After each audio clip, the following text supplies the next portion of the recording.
freedom, man. That's what it's all about.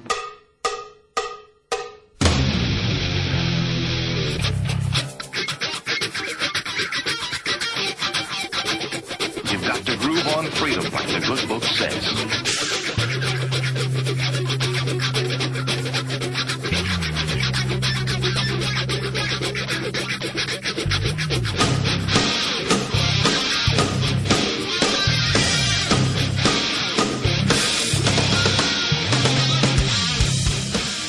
Welcome. You are listening to What on Earth is Happening. This show will discuss the topics of human consciousness, mind control, natural law, the occult, and all issues that affect the freedom of the people of Earth. What on Earth is Happening will endeavor to shine light upon the darkness of our world and to offer empowering solutions to the problems we face as humanity approaches its critical moment of choice. And now, here is your host, Mark Passio.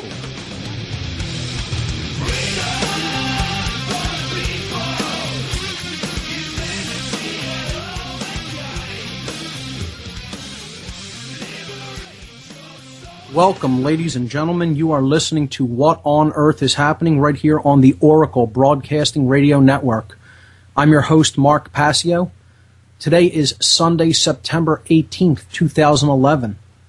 My website is whatonearthishappening.com, and of course, the network's website, oraclebroadcasting.com.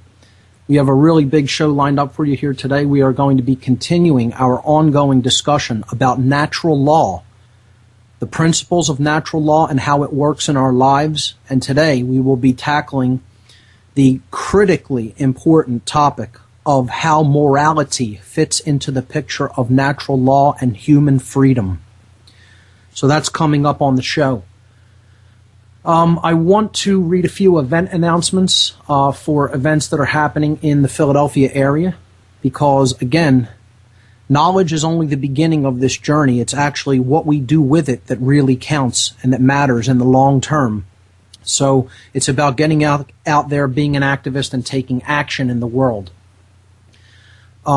Related to one of these events, I want to let the listeners know that I will not be on the air live for the first time in 78 weeks next week. Next Sunday, I am taking a day off. And I'm really not taking a day off because I'm going to be supporting my partner Barb while she gives a presentation. Usually I'm the one giving the presentation, but she has one coming up next Sunday, and I'm going to be there in support of her. And that brings me to my first event announcement.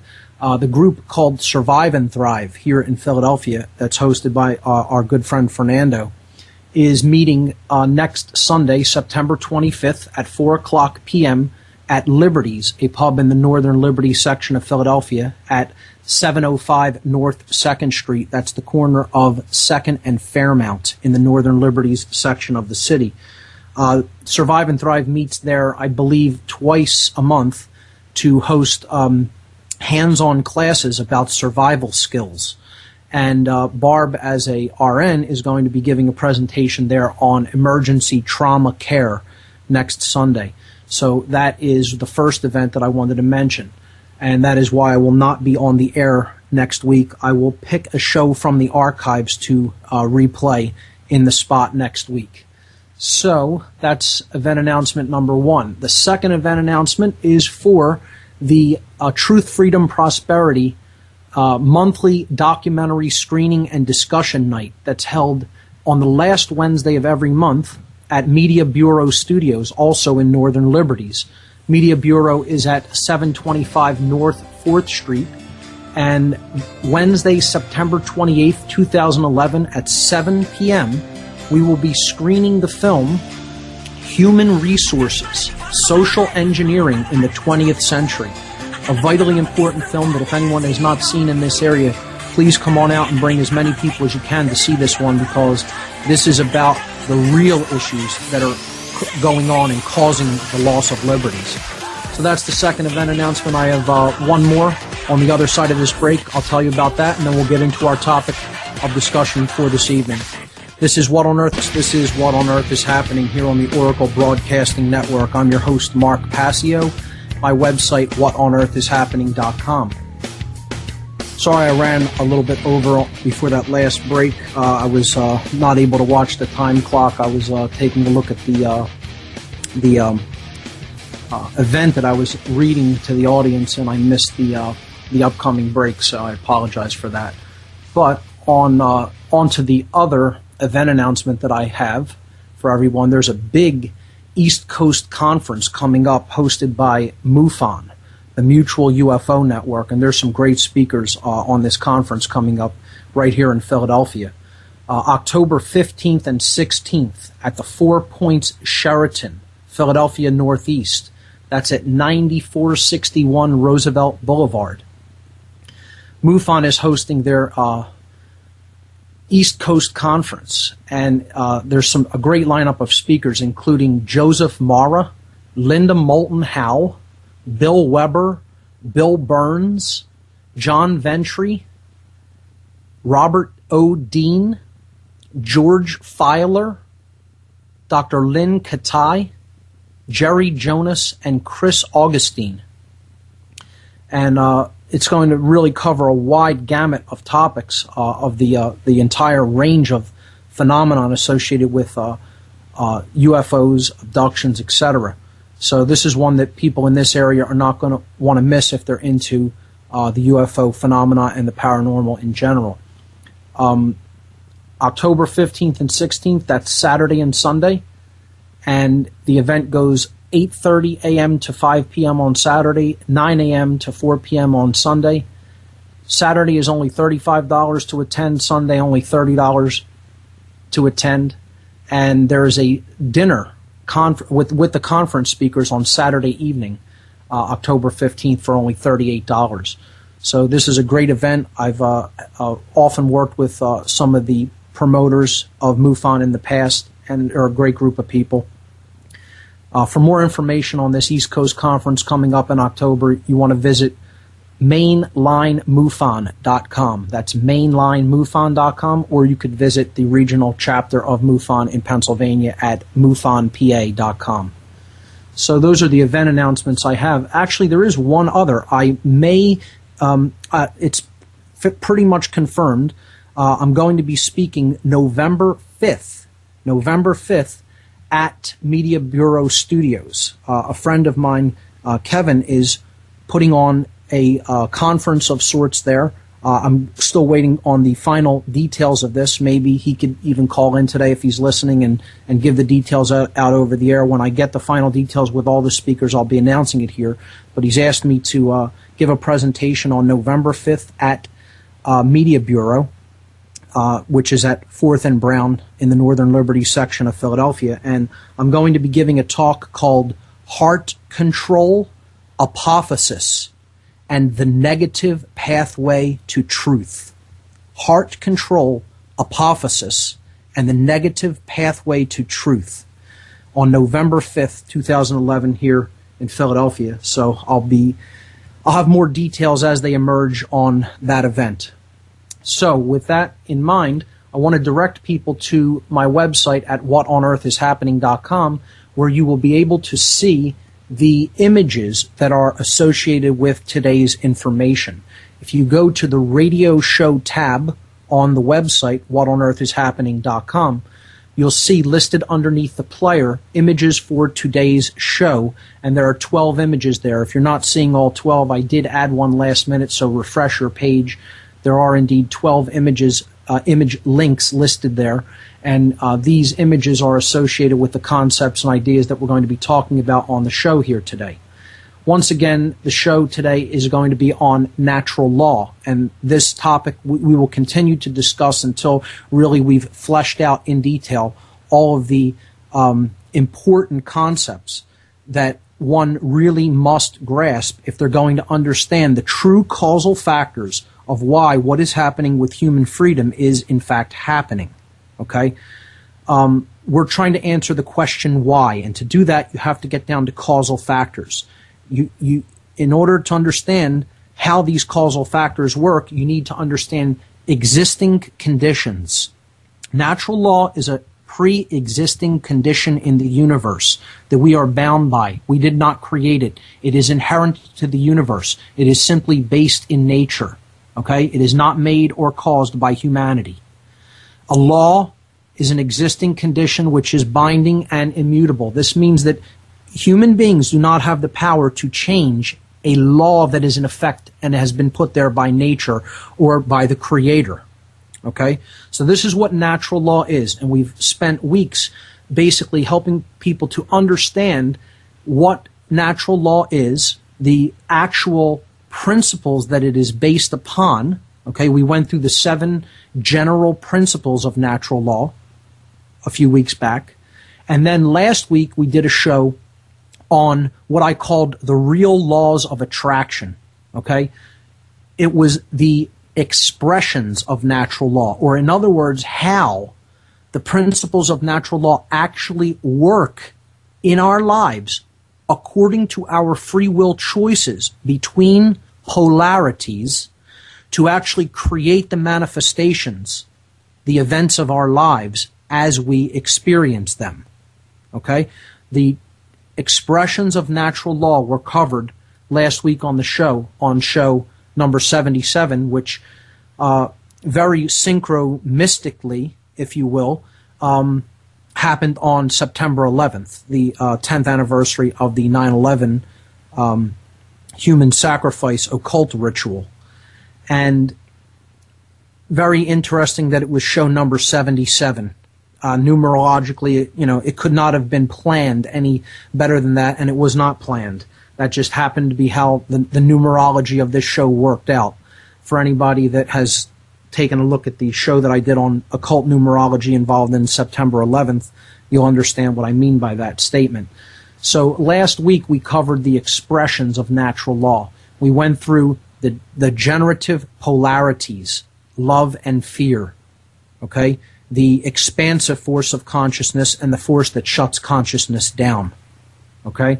We took a look at the initiative or the beginning expressions of these polarities.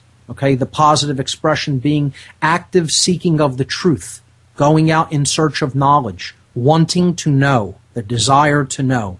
Okay, and the negative expression based in fear being ignorance or the refusal of truth.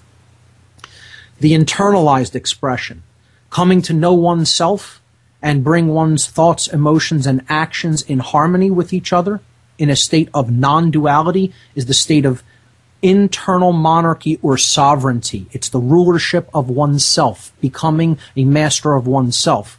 And then the negative expression based in fear, confusion, internal anarchy, not ruling oneself, not understanding what's going on either within, both within or around oneself.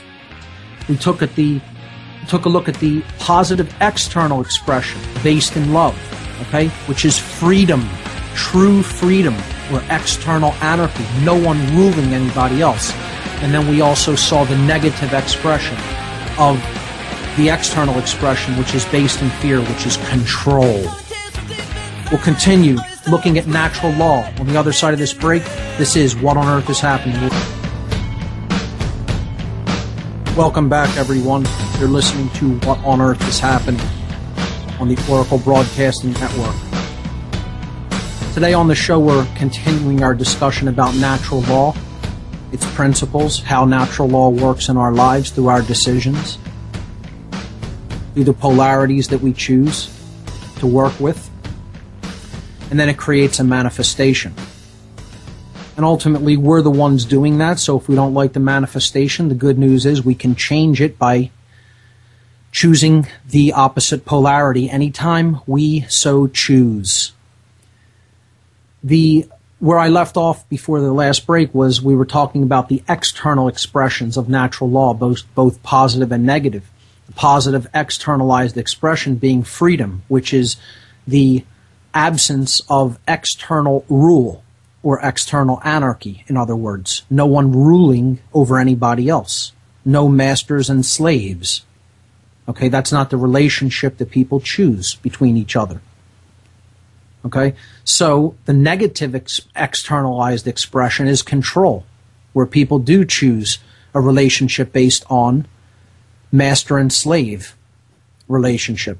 Okay, they do choose that. There's external control in place. I call this external monarchy. Other people rule people.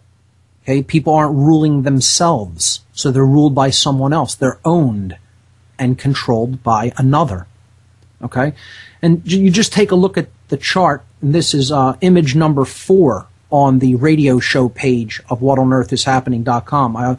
I generally put up images that go along with the concepts that I talk about on the show to illustrate them better to the listeners, because people can associate the words that are being said with something tangible right in front of their eyes. Okay, this is why I put these slides up on the site.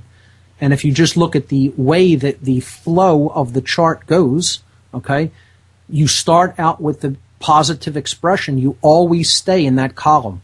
So if you start out choosing love and knowledge and understanding your own sovereignty, meaning that you are above rule, and you live that way, okay, so your thoughts, emotions, and actions are in unison, are in harmony with each other, and you're not living a dualistic life, okay, you're really embodying sovereignty. You have become a monarch, a ruler of the self. Okay? And you don't have the right to rule anyone else. You do have a right to control your own thoughts, your own emotions, and your own actions. Okay? And those rights end where someone else's rights to exercise their own rights begin. Okay? So as long as you don't tread on anyone else's natural law rights, you're free to continue to do as you want as a sovereign being, as long as you respect the sovereignty of others. And when you live in that state, then there's external freedom. Or, in other words, external anarchy. No one ruling anybody else. The absence of rulers is what the word anarchy means. See, it's a mind control trick to get you to think that that means chaos. Chaos is actually on the other side of the chart. That's the generative expression, the negative generative expression of natural law. Because when we embody sovereignty in our lives, and then freedom results. And again, think about it. You can only have external anarchy once you have internal monarchy. That's the way this natural law expression takes root. Okay? It's actually, this is a sequence in time as much as it is an explanation of how natural law functions. Okay? You have to start choosing higher consciousness or love. And then you'll come to know yourself and the truth about the events that are happening both within yourself and in the world better. You've come to a place of knowledge. You can then recognize your own sovereignty, okay, and then start building freedom in the external world around you, which can only be done once, only truly be done once you understand and embody your own sovereignty. Okay? And that's how good or order is created or manifested in the world. That's the generative expression. Conversely, if you live in fear and you refuse truth and decide to ignore what is, ignorance, choosing the path of ignorance, there will be internal confusion or internal anarchy. You won't know yourself. You won't know how you work. And then that sets up the path to manipulation, mind control, etc. And then there will be externalized controls put in place by other people who do know the score, who do know what's really going on. Okay? And that's the path to chaos, or what we call evil, that which we do not want for ourselves. At least we say we don't want that for ourselves. Sometimes I wonder, because people keep doing the same thing and saying they don't want it and expect a different result, and think that they can continue to do that same thing based on the same polarity and get a different result, which is pure lunacy. Okay? So when people tell me, what are your politics, what's your political views, I tell them I don't have any politics. Politics is an illusion. I don't believe in politics. It's a dialectic set up there to keep people in opposition with themselves. There is no such thing as politics. It doesn't exist. It never has existed. It never will exist. It's a mechanism for controlling one's mind. I tell people, while I absolutely don't believe in politics, I believe in monarchy and anarchy simultaneously. And that usually leaves them with a totally confused expression on their face until I explain, What I mean by monarchy is internal monarchy or sovereignty of the individual, so long as they don't infringe on the natural law rights of others. Recognizing one's own sovereignty under the Creator. Bringing your thoughts, emotions, and action into alignment. And I also believe in anarchy, the absence of rulership over others. But what I absolutely do not believe in is internal anarchy. Because if you're going to live in a state of internal anarchy, or in other words, duality within, thinking or feeling one thing and yet your actions betraying what you know and how you feel, and yet you do something else other than how you say you feel, you do something else other than what you say you know, okay, then that's a state of internal anarchy. And that only leads to external monarchy, meaning someone else controlling your behavior. You not truly owning you. So I don't believe in those forms of anarchy or monarchy.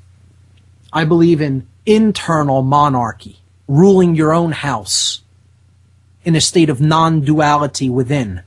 And I believe in external anarchy, no one else ruling me, because I own myself, just as everyone else out there owns themselves and should take care of their own house.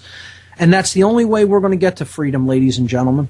It's not going to happen any other magical way. Get over it. So to some people, that's a very negative or hard view to take a look at, because they know how much work is actually involved in coming to that state of internal monarchy or sovereignty. They know how much self-examination is required. They know how much knowledge seeking, actually looking at the truth, actually admitting that you are wrong in so many instances and have been duped in so many ways and places in your life. To make that apology and say, I was wrong. And then actually change your actions, to bring your actions into accordance, into alignment with truth. It's not an easy process. This chart looks simple, and it is simple as far as the concepts go, but actually doing it is a different thing. Knowing the path and walking the path are sometimes altogether different in their level of challenge. So that's the goal that we need to look toward, is creating true good or true order based in freedom, sovereignty, and ultimately the polarity of love. We're going to take a look at how morality fits into this picture on the other side. Don't go anywhere, folks. You're listening to What on Earth is Happening.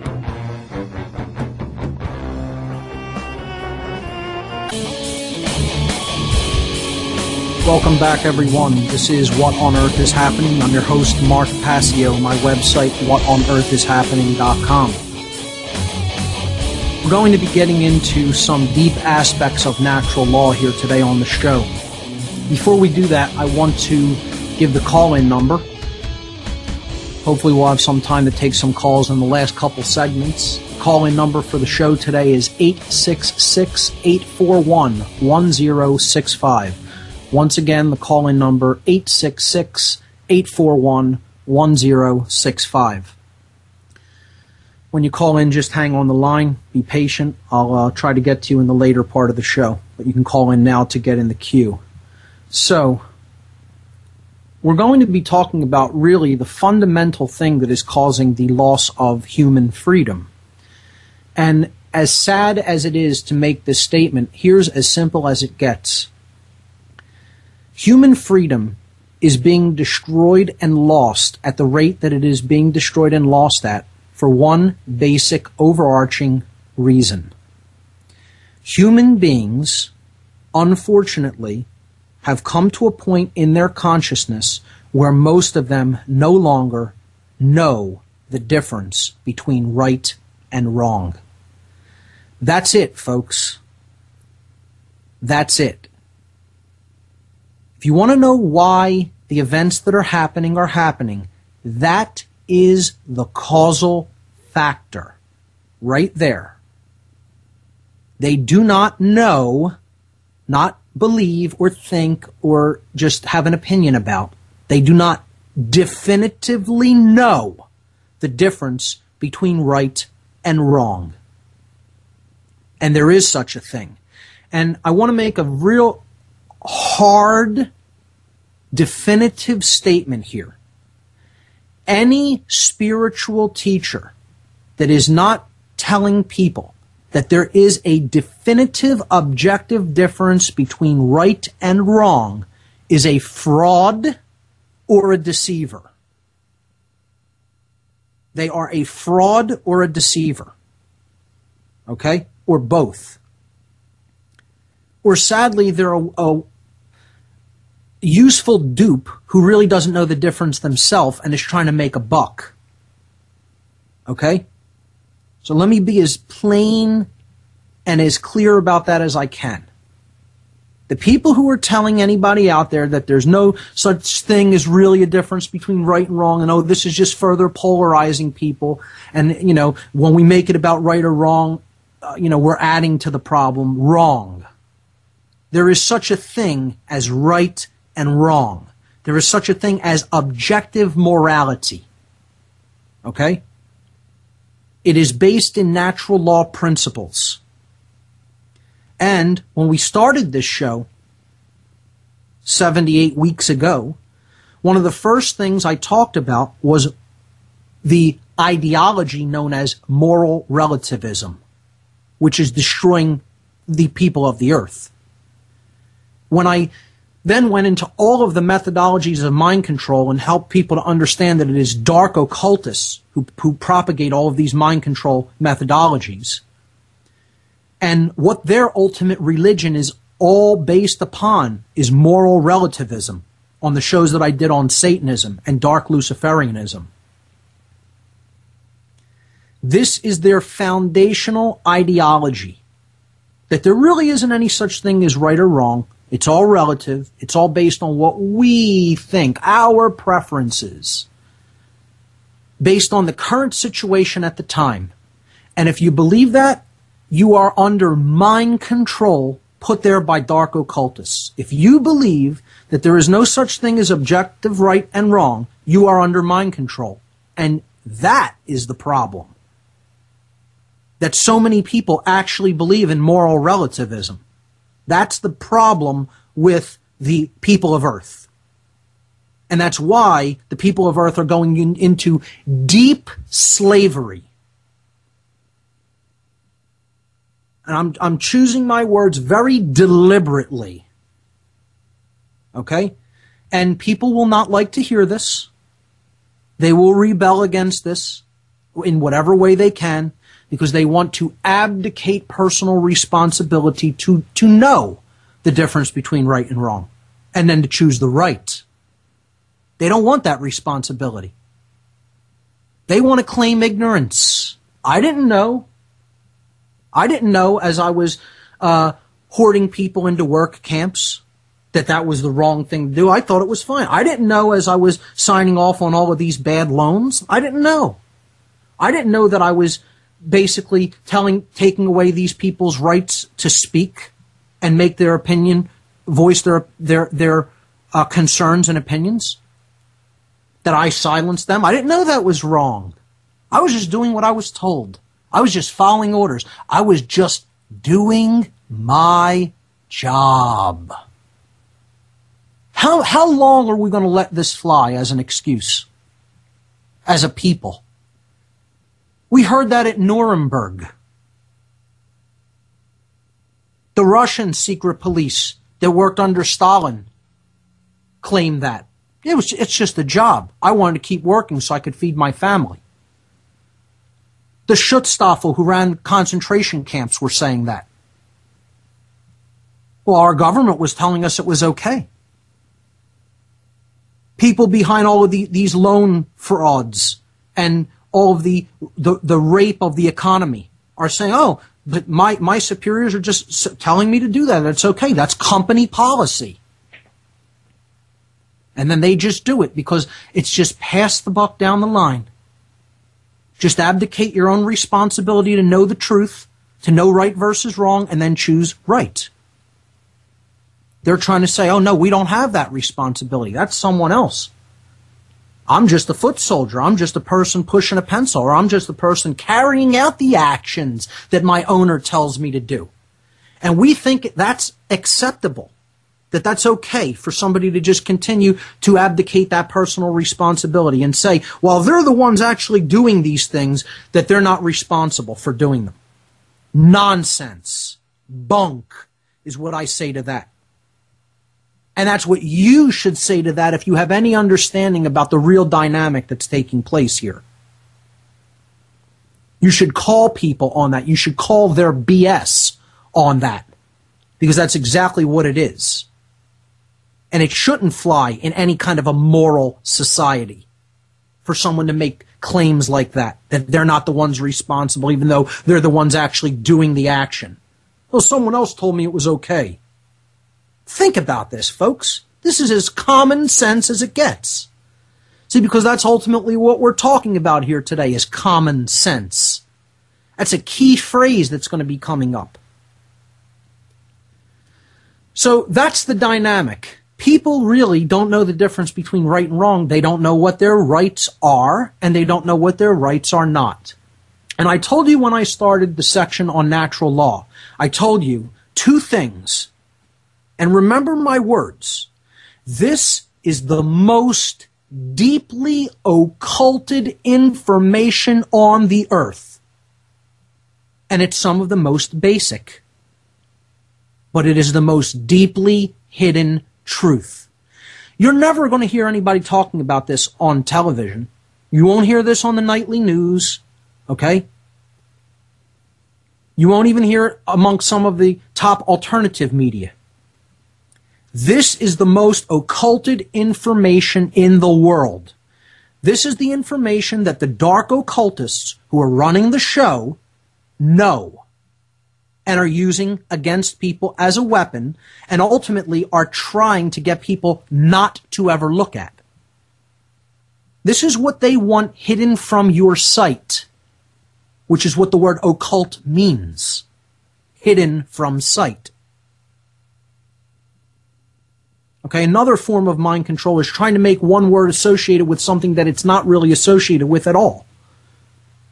And one of the best forms of mind control is associating the word occult with evil, because it means no such thing. It means hidden, because it is hidden knowledge about objective morality and the workings of natural law, which if you do not understand, you can only create chaos. You can never create a world that you want, truly, in which you live and are free from self-imposed suffering. We're doing this to ourselves, ladies and gentlemen. No one else is doing this to us. In our ignorance of morality and natural law, we are creating this heinous, hideous situation of the loss of freedom and the slow spiraling descent into servitude. We're doing it. And it's being directed by clever people who know how these laws work and have subsequently hidden that knowledge and taken it out of general circulation. So we're going to talk about right and...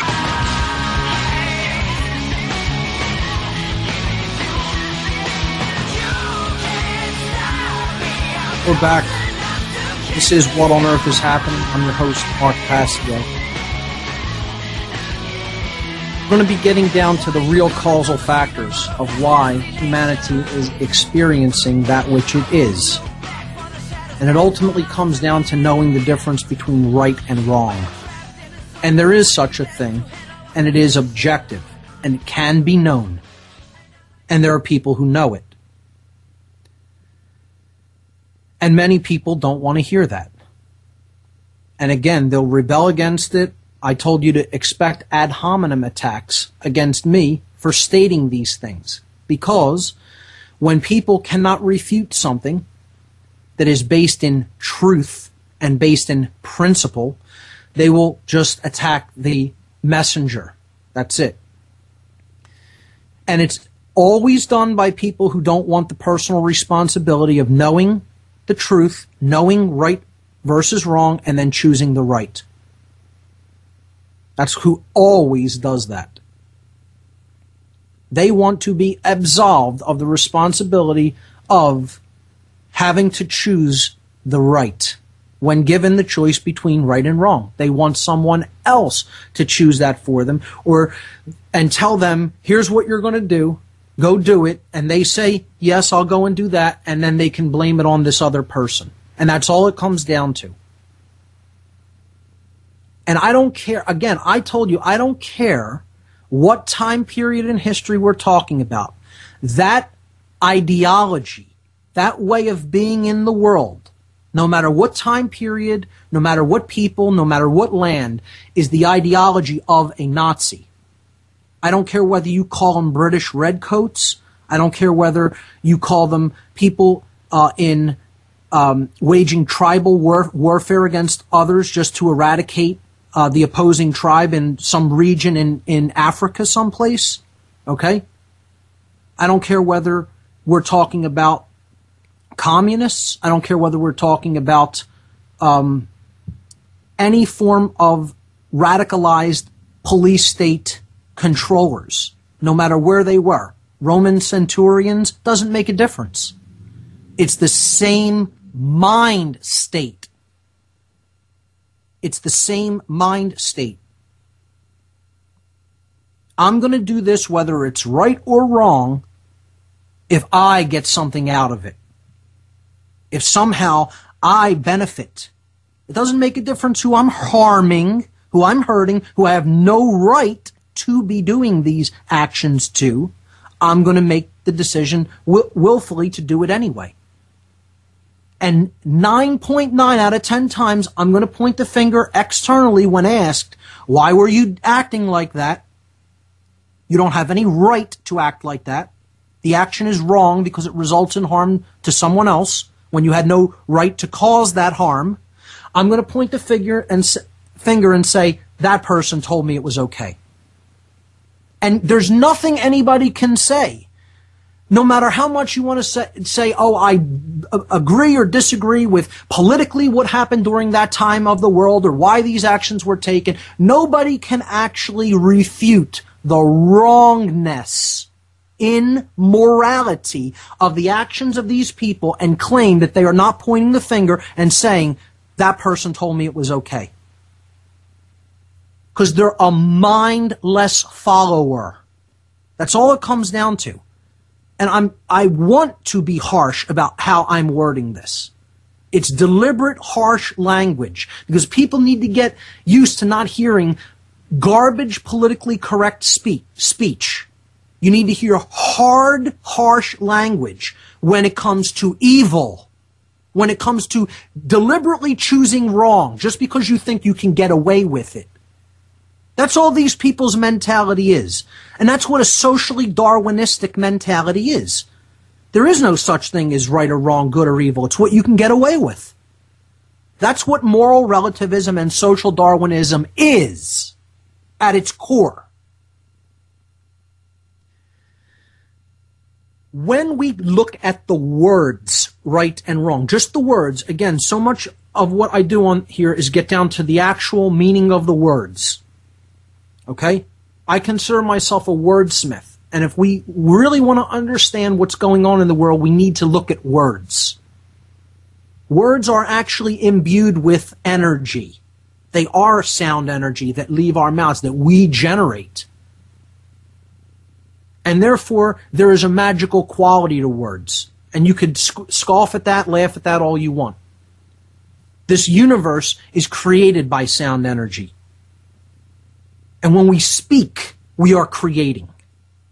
In that sense, we are like the creator of the universe, having been given that gift of speech. Because we can speak a world into existence that we extraordinarily benefit as a result of. Or we can speak a world into existence in which we live as slaves. The choice is up to us. Because what we speak and what we listen to, that becomes who we are as a people. And unfortunately, what we've been listening to and what most of us have been speaking is pure garbage. And it doesn't take into account natural law principles. And it doesn't take into account other people's rights. Right and wrong as words. Just think of the words. Right. When you say the word right, depending on the context that you're using it in, it can mean either correct or moral. 2 plus 2 equals, what's your answer? 4. You are correct. That is the right answer. It's based in objective truth. He did the right thing, meaning he did the moral thing. What he did not result in harm to others, meaning he chose right. Correctness means based in truth. And we use the same word for correct and moral. Moral means based in natural law principles, not resulting in harm to others. That's what moral is. Yet the same word, right, we use in different contexts to represent both of these things. And there's a reason that we use the same word in English to represent both of those concepts, because those concepts are equivalents. There isn't any difference between those things. If something is based in truth, it is based in principle. Principles are always based in truth. And when we make a decision to act in accordance with true principles, not ones we think exist, which are really based in natural law, we have done the right thing. We have taken the right action. Therefore, we're specifically using this word right in both of these contextual situations, not by accident, because it's telling us that the correct thing and the right thing are the same thing. The correct thing and the moral thing are always identical to each other. Therefore, the more we know about truth, the more accurate our understanding is when it comes to what is true, the more moral our behavior will become. And again, if you don't think there is any such thing as truth and you're a solipsist, turn the show off, because this show can do no good for you. If that's what you think and you're committed to staying at that position. If you go back to show number 1 is what I would say, and understand the danger of solipsism, meaning the belief that truth can't really be known. It's all just a matter of opinion. And everybody has differing opinions. So you can't really ever really know the truth. That's called solipsism. And it's the most dangerous ideology out there. It is the antithesis of philosophy. It is not a philosophy. People who call it a philosophy don't understand the meaning of the word philosophy. Solipsism is not a philosophy. It is not based on the love of Sophia, the love of wisdom, the love of the goddess, at all. It is an erroneous ideology that is based in ego. So on the other side of the break, we'll start looking at what the word wrong represents. Okay? Because we need definitive delineations, definitive definitions to understand the differences between these two polarities.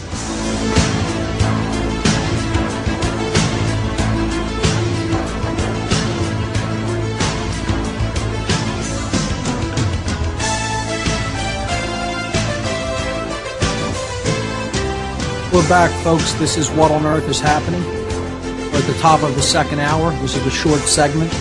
So in this segment, I'm just going to concentrate on continuing to explain the difference between right and wrong. And it's sad that this is what needs to be done at this point in history. You know, I sometimes think it's even sadder that the task falls to someone like me. Because I'm not perfect by any stretch of the imagination, ladies and gentlemen. I never claimed to be. I just said, I had a high level of consciousness or awareness of what's really going on, both within me and around me, and in a wider global sense. But don't ever make the statement that I ever claimed that I'm in any way some kind of a perfected being, because I am not. And, when I think, look at the task I'm attempting to try to explain to people of the earth the difference between right and wrong. I don't always, follow moral guidelines 100% perfectly. I attempt to do that, but no one is perfect. We all fall into different forms of temptation or into doing different forms of wrong now and again. Some of us in greater degrees, much greater degrees than others. But, I don't think anyone lives a perfect existence. And that's not what I'm saying anybody needs to do.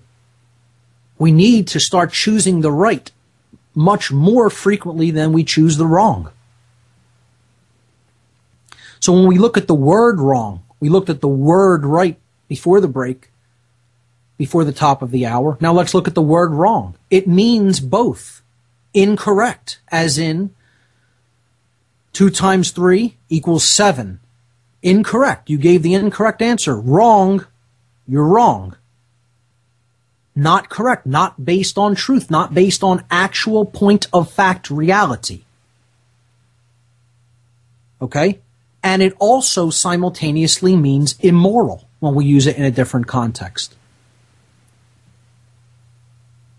Well, that man raped that woman last week.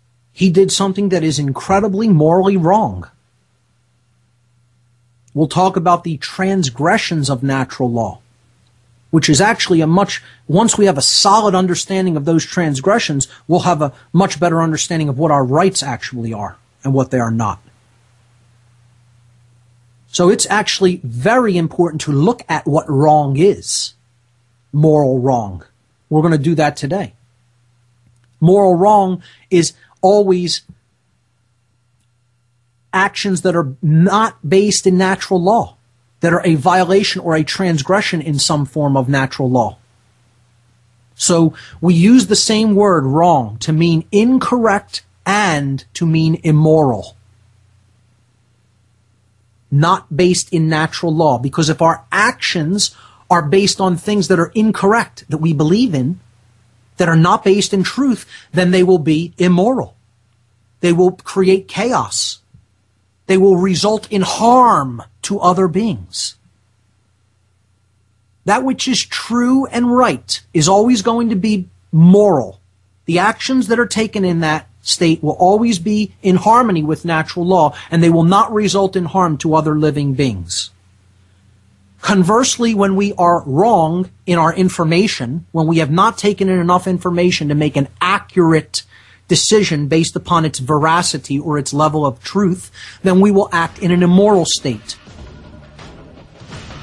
And the actions that we take in that state of consciousness will always result in harm to others, and therefore they will always create chaos in the world. LibertyStickers.com, the world's most dangerous stickers.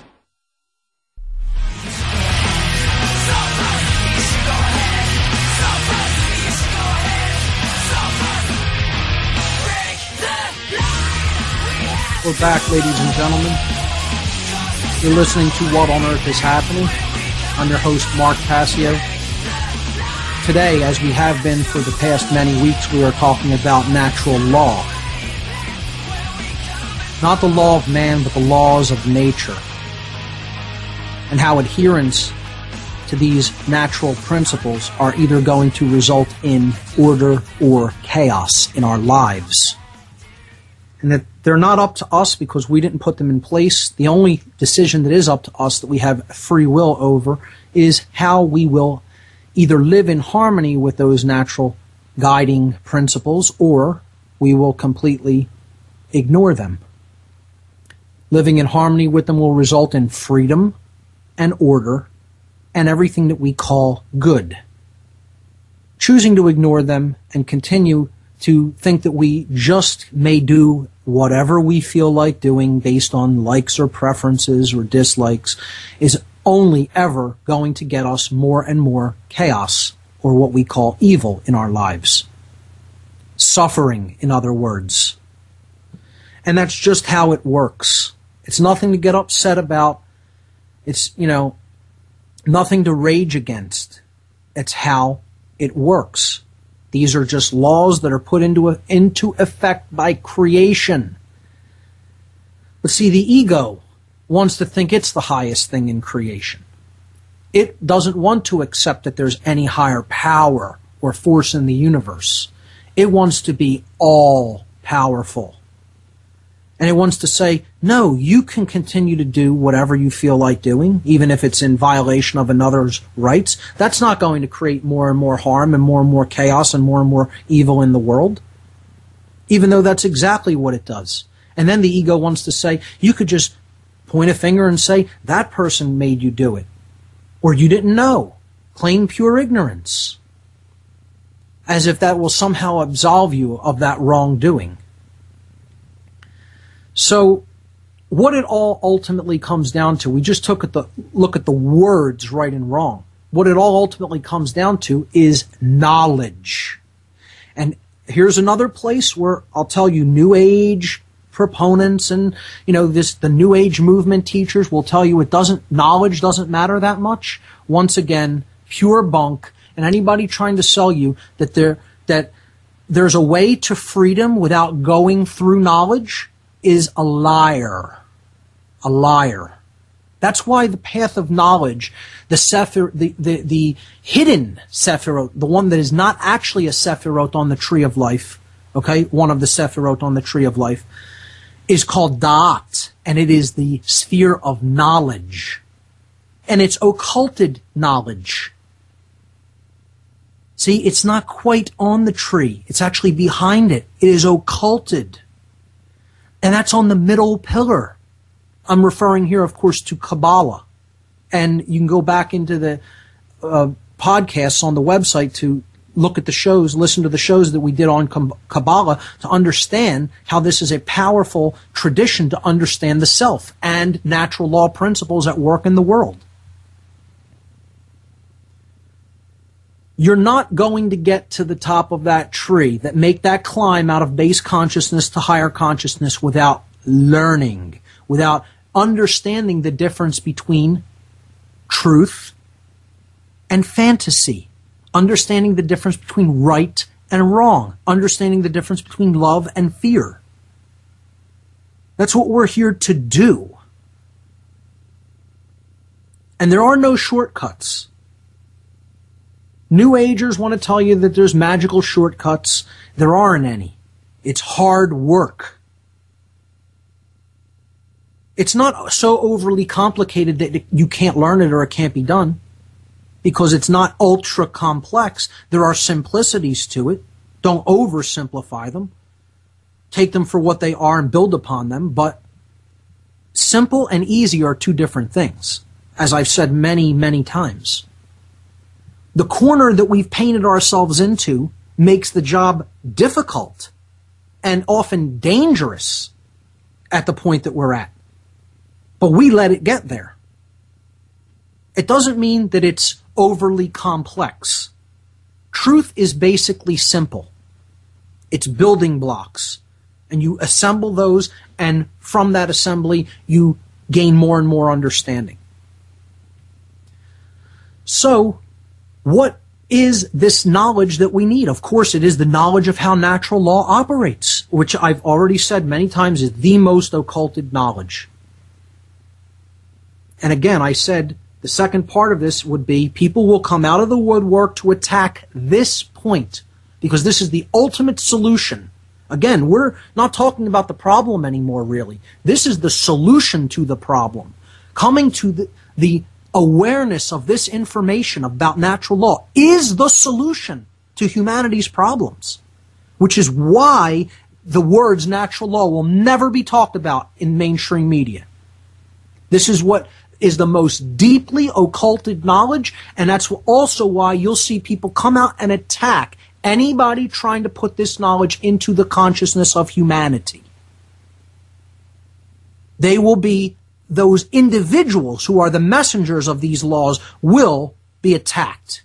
Ad hominem attacks will be launched upon them. Because this is what they do not want anybody to look at. All of the distractions of life, every forms that these distractions take, entertainment, mindless, inane trivia of all kinds, okay, are all put in place to get you to not ever take a look at this information. Because what they don't want truly developing in humanity is the all-important concept that I have listed on slide number 8, which is conscience. Because if conscience is truly born in human beings, the New World Order falls flat on its face, the dark New World Order. No dictator, no dictatorship can ever work with beings that truly have conscience born in them, that truly know the difference between right and wrong consciously, actively, willfully, and are going to make conscious, active, willful decisions to choose the right and not choose the wrong. That is what conscience is. It comes from the Latin language. Con is a prefix in Latin meaning together or with.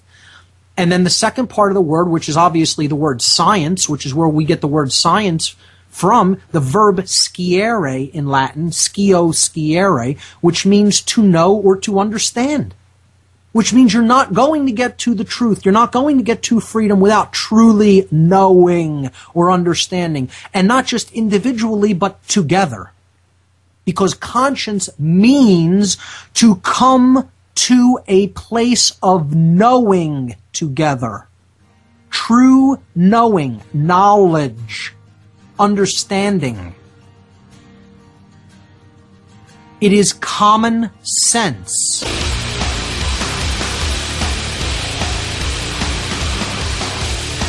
Welcome back, everyone. This is What on Earth is Happening. I'm your host, Mark Passio. We've been talking about natural law, morality, how these things all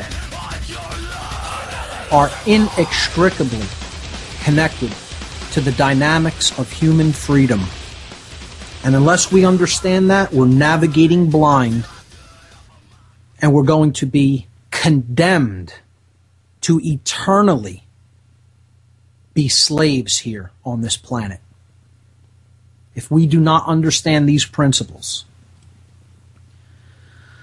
So we looked at conscience and what it really is. And conscience has everything to do with knowledge. Because in order to make the right moral decision, you need accurate information. You need to be able to choose the factually correct information in order to make the morally correct decisions. It's axioms, okay? Fundamental principles that we then apply. So if you believe that 2 plus 2 equals 5 and you accept that as a fundamental axiom, a given truth, and then you start doing all arithmetic operations based on that axiom, when you then get to multiplication, division, etc., and higher forms of math, your answers will be completely in orders of magnitude wrong. You'll never be even close to getting the accurate answer. And then if you make your decisions based on those answers, more and more chaos will emerge. So it's not a matter of simply reforming the system we already have. We need to go back to the fundamental axioms upon which our worldview is based. And one of the first solutions that I say that we need to enact in my list of solutions anyway is a worldview healing. And we can't do that until we completely reevaluate the fundamental axioms upon which our worldview is based. And I'm telling you, folks, the worldview of most of the people out there is based on the fundamental axioms of moral relativism. And that's why, until that is completely abandoned, we're not creating anything here except chaos. The end for all time. I mean, you're free to believe otherwise, but that's never going to make it true, and you're never going to be able to create chaos that way, create order that way. It will never, ever happen for as long as anyone lives. You will only ever create chaos. So conscience is what they don't want people to arrive at, as we saw in slide number 8. They don't want common sense. They don't want the people knowing together. Knowing what? Knowing the truth about what's being talked about right here on this program. They don't want anyone knowing about how natural law operates, the occult controllers. They like the chaos that we create for ourselves. It makes us easier to control. More chaos breeds more fear, and the cycle starts all over again. These are fundamental laws of creation, ladies and gentlemen, and we need to wise up and understand how they work. The main thing that comes from developing conscience is to know your rights, to know not only what your rights are, but even more importantly, to know what your rights are not. And we have an entire segments of the population who think that they have rights that they don't have. Whole groups of people actually believe they possess rights that other people do not possess, and then base their actions on these non-existent rights. Think that they can do the actions that they're doing with impunity. In slide number 9, I explained the best way to go about understanding one's rights. And it's quite simple, actually. Okay? When we talk about rights and what they are, we have so many rights we couldn't possibly list them all. There's so many things that we can choose to do. It's almost of infinite possibilities that would not infringe on the rights of other people. It would not cause harm to other living beings. So those things are all fall into the category of our rights. If you can do it and it doesn't result in harm to another being, you're allowed to do it. That's one of your rights. You are within your right to take that action because you have caused no wrong. You have engaged in no wrong or an action which results in harm. It is better to understand our rights in what is called the apophatic sense. And this is very, very critical. And I'm going to go into explaining what apophasis is. Okay? And this is a critical term. We're going to look at it in the next slide. Actually, we're going to look at it very soon, right after I take this first point on slide number 9. Rights are best to be understood in the apophatic sense, and this generally means the negative sense. Okay, to know which actions are not rights because they cause harm. There are fewer actions that we do not have the right to take because we can define what harm of another living being is. And then we could say the actions that fall into the category that cause this harm to other living beings are not rights. And then, therefore, everything else is a right. This is done through the negative pathway to truth, a form of logical reasoning that involves negation, affirmation through negation called apophasis. Okay? So let's hold that slide there and let's jump ahead to 10 and then we'll come back to 9. Okay? And let's look at what apophasis is. This is slide number 10 now on the radio show page at whatonearthishappening.com or with the podcast. Okay? Apophasis is also known as apophatic inquiry. Okay? And it comes from the Greek language. The word apophasis in Greek comes from the Greek word apophani. Apophani means to say no, or to say by not saying is another way of looking at it. Okay? To affirm something by negating something else. So, in other words, I think 9/11 is a great example of where apophasis has already been used. We can't tell you the exact events that occurred and how things exactly went down because so much of that knowledge is occulted, but we can rule out what the official story claims happened. We can negate that, and in doing so, come closer to the truth about the actual events of that day, or the truth. Okay? So, apophasis, it's a method of logical reasoning employed when given a limited set of possibilities, as in what actions are right, what actions are wrong, in order to arrive at knowledge by way of the exclusion of known negatives. It's a process of elimination, in other words. It is describing what something is by explaining what it is not. We'll pick this up on the other side of the break. Don't go anywhere. You're listening to What on Earth is Happening. We'll be right back.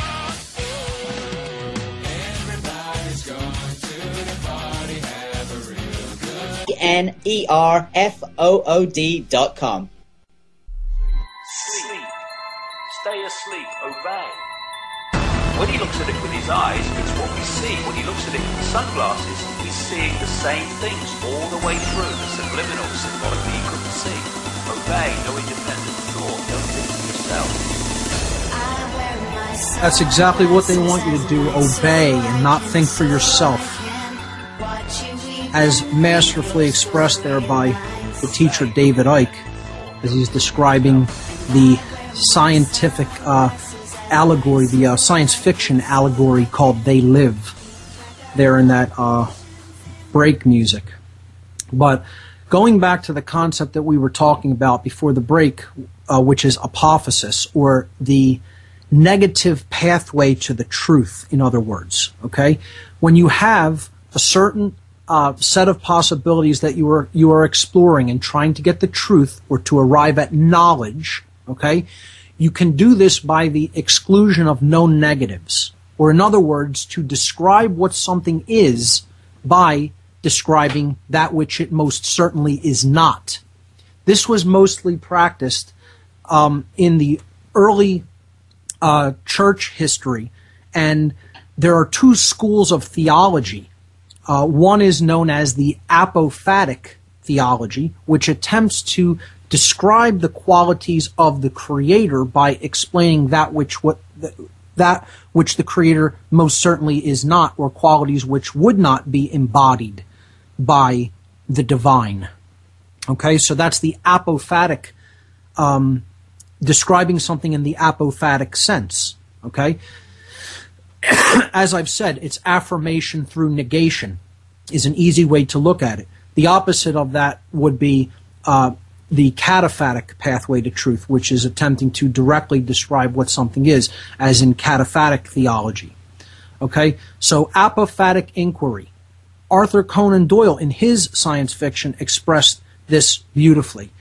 He made the famous statement that once you eliminate the impossible, whatever remains, no matter how improbable, must be the truth. And again, 9/11 comes to mind and is an excellent example of an apophatic inquiry.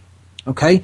We may not have 100% of the data that we need, but we have enough to show that what is proposed in this ridiculous narrative called the official story is not true.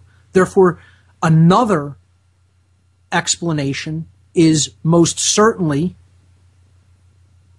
much more logical and definitely warrants a new investigation. We can say what it is not, and what it was not is the official story. Okay? The same thing can be applied to knowing what our rights are and what they are not. We need to take a look at what our rights are not in order to understand how we should behave in the world and to know what our rights actually are. Okay? So, I want to go back a slide now, back to slide number 9, to get back to the pathway for knowing our rights. Okay? The first thing is, it's good to understand our rights in the apophatic sense, to know which actions are not within the scope of our rights because they cause harm to others.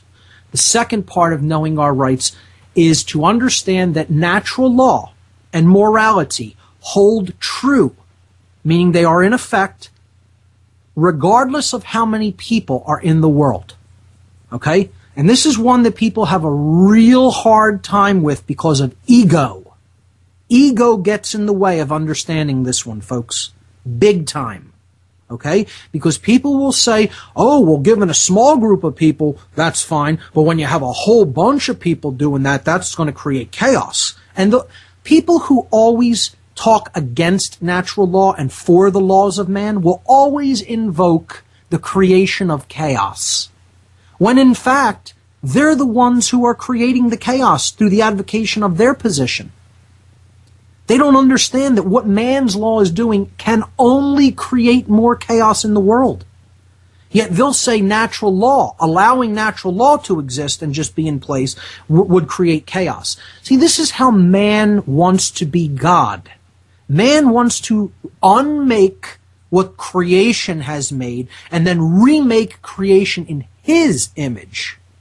This is what the ego is. That's the force of the ego, ladies and gentlemen. That's it. If you want to know what ego really is, that's what it is. It's the force that will never say, I'm wrong about anything. It's the force that will never admit when that being has actually committed a wrong and say, it was my fault, I did the wrong thing, I don't want to blame it on anybody else, I want to accept responsibility. The ego will never do that, okay?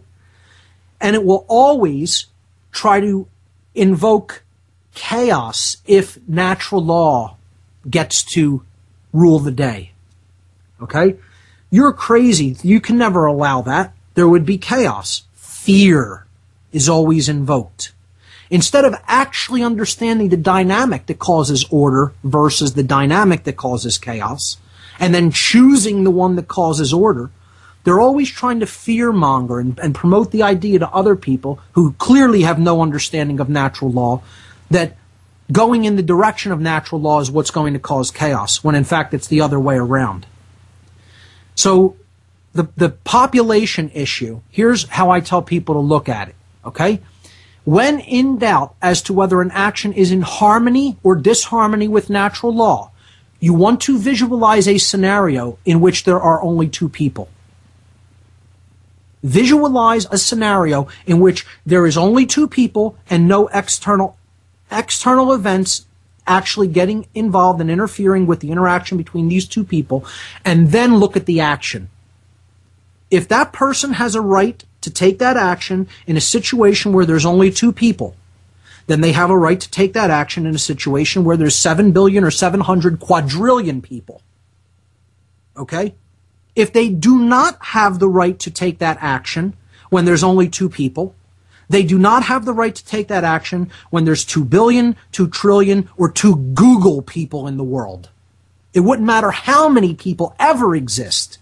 If a right does not exist in a one-on-one encounter, okay, meaning that person is not imbued with that right, they do not have the right, it is not actually inherent, and was not actually granted by creation itself. No one can just suddenly claim that right and pull it out of thin air, nor could they ever grant it to anyone else.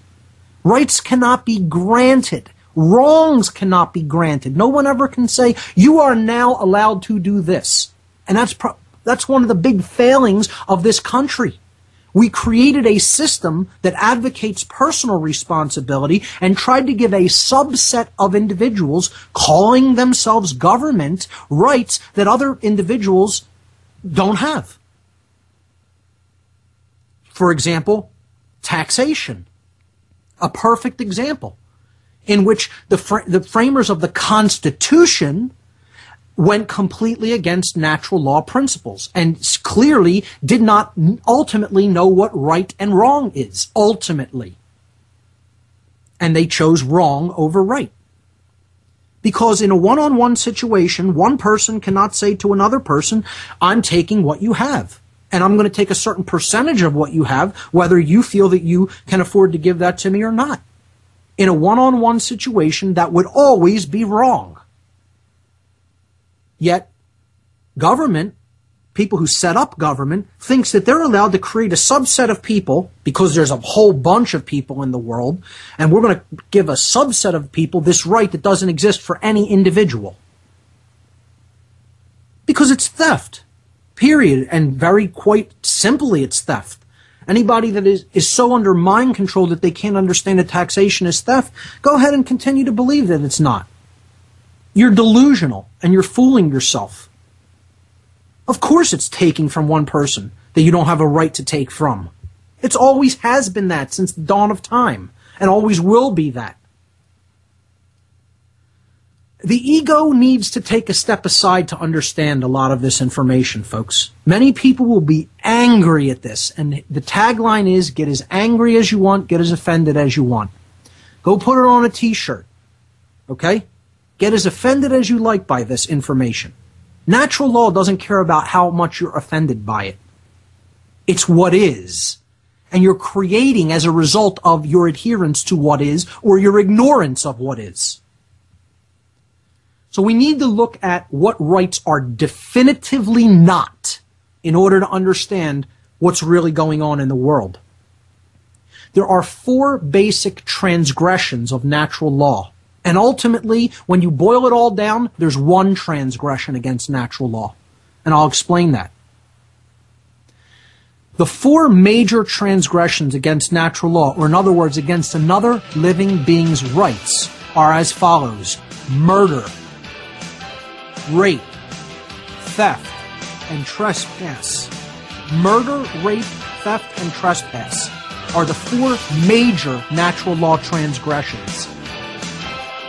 And I'm going to come back and explain. Chambers, join me live weekdays for Mike Chambers Live from 11 to 3 p.m. Central Time here on the Oracle Broadcasting Network.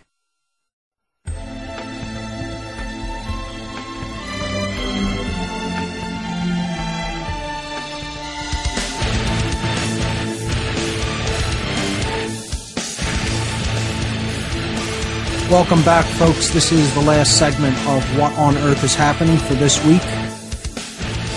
I'll be back live on Oracle in 2 weeks' time.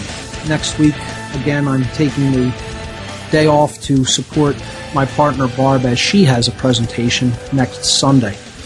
So, before the break, we were talking about natural law transgressions, or in other words, actions that are not within our natural law rights to take because they result in harm to other living beings. There are 4 major natural law transgressions, okay? And they are murder, rape, theft, and trespass, okay? Murder, the taking of another's life when one has no warrant to do so, okay? Rape is the violation under coercion of another person's sexuality, which one does not have a right to do under any circumstances. Okay? Theft is the taking of goods that one does not have the right to take from other people. Of the actual just stealing of resources. Okay? And trespass is basically taking security away from someone in their own lair. That is obviously where they live and work and thrive and sleep, etc. So it's the ingress into another person's lair without their consent in a place that they've clearly set up as theirs. So someone's home, you don't have a right to go in unless you're invited in. You don't have a right to take things from their home, which would be theft. You don't have a right to sexually engage in any sexual relations with someone unless it's consensual. That would be rape. And you don't have a right to attempt to take the life of another person or actually do so, that's murder. Every one of these boils down to one basic, overarching, fundamental transgression, and that is theft. If you think about it, every one of these things is taking something that you do not have the right to take. Murder is the taking of life that you do not have a right to take. Rape is the taking of someone's sexual energies and sexual boundaries that you do not have a right to take. Theft is the taking of someone else's goods or property. And trespass is the taking of someone else's security in their own space. Okay? So ultimately, all natural law, just like sovereignty, is based upon ownership. It's all based upon ownership. And all transgressions of it are based upon taking something that you do not own. You don't own someone else's rights. You don't own someone else's life. You don't own someone else's sexuality. You don't own someone else's goods. You don't own someone else's space that they are using and happen to be in. It's all theft.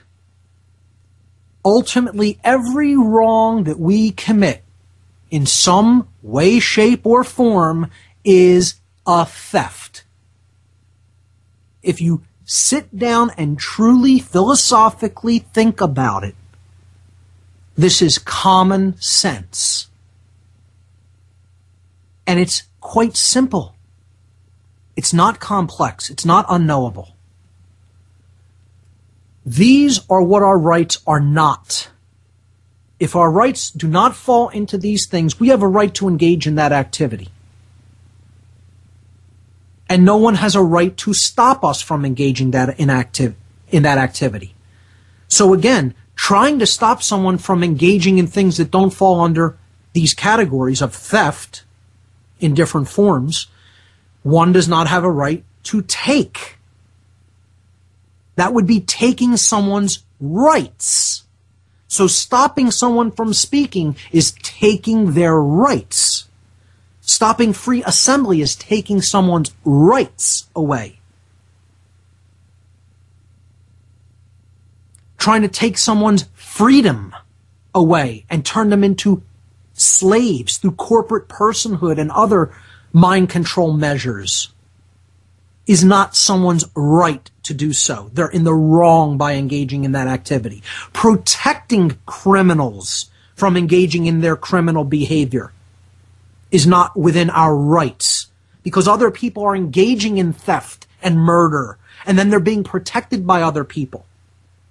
You don't have a right to do that. You don't have a right to help people to continue these natural law transgressions and then try to stop other people from bringing them to justice. That's not a right. And this is what police and military do every day. And then attempt to set up situations and circumstances where they block us from engaging in our rights of assembly and speech, etc. No one has a right to do that, nor can anyone be granted that right. See, that's another part of natural law. You can never grant things that are not rights to anyone else. If you don't have something, you can't give it to someone else. I want to read this next quote, and I'm going to wrap this up. When I come back in 2 weeks, I'm going to explore in depth this gentleman's essay and some quotes, responses written about that essay by some other individuals. Okay? His name is Aquinas. This is not the philosopher Thomas Aquinas. This is simply an internet handle by a person who was posting on some forums, and I happened to find this essay, which I thought was one of the most brilliant, concise explanations of natural law I've ever seen or read. I'd love to have him on the show. If anybody knows who it was, they could put him in touch with me, and I'd bring him on as a guest. But he made this statement about why we're losing, why freedom is dying. And here it is. I call this the fall of the Republic. Okay? Because choice is subsequent to a judgment upon the truth of the matter presented, it is an immutably true principle. I have a slight typo there. It should say, it is an immutably true principle that human liberty depends entirely upon judgments which conform to natural law. If a judgment which does not conform to natural law, which is therefore objectively false and immoral, is acted upon by the will, then it becomes a source of grave disorder in society. Exponentially multiply these numbers of individual immoral acts, and you have a republic that collapses from moral decay in a short period of time. That is why we are going into bondage as a people. Because too many people are choosing the wrong over the right, thinking they have some magical right to do so, and then teaching these values to their young, who then go out and multiply these numbers of individual immoral choices and acts. And therefore, a quantum effect is created. Chaos always results as a result of that disorder and chaos, as Aquinas so eloquently put it. And therefore, we are going deeper and deeper and deeper into chaos and enslavement. Because we have a society that is based on moral relativism. Aquinas concludes his essay by saying, true liberty is an essential property of objective truth and morality. Therefore, there can be no true liberty in a civilization that enshrines moral relativity. And in 2 weeks, we'll be exploring that essay in depth right here on this show for probably the entire show. I apologize that I did not get a chance to take any calls today on the show, but I think the information that is presented here really needs to be distilled, broken down as much as possible, and then gone over again by everyone who listens to this show. Get it out there to people. This is the most occulted knowledge that the occultists, the dark occultists who own this place currently, want to keep hidden. And we need to get it out there to people. I'll be back in 2 weeks, folks. I want to thank everyone for listening to this edition of What on Earth is Happening. We'll be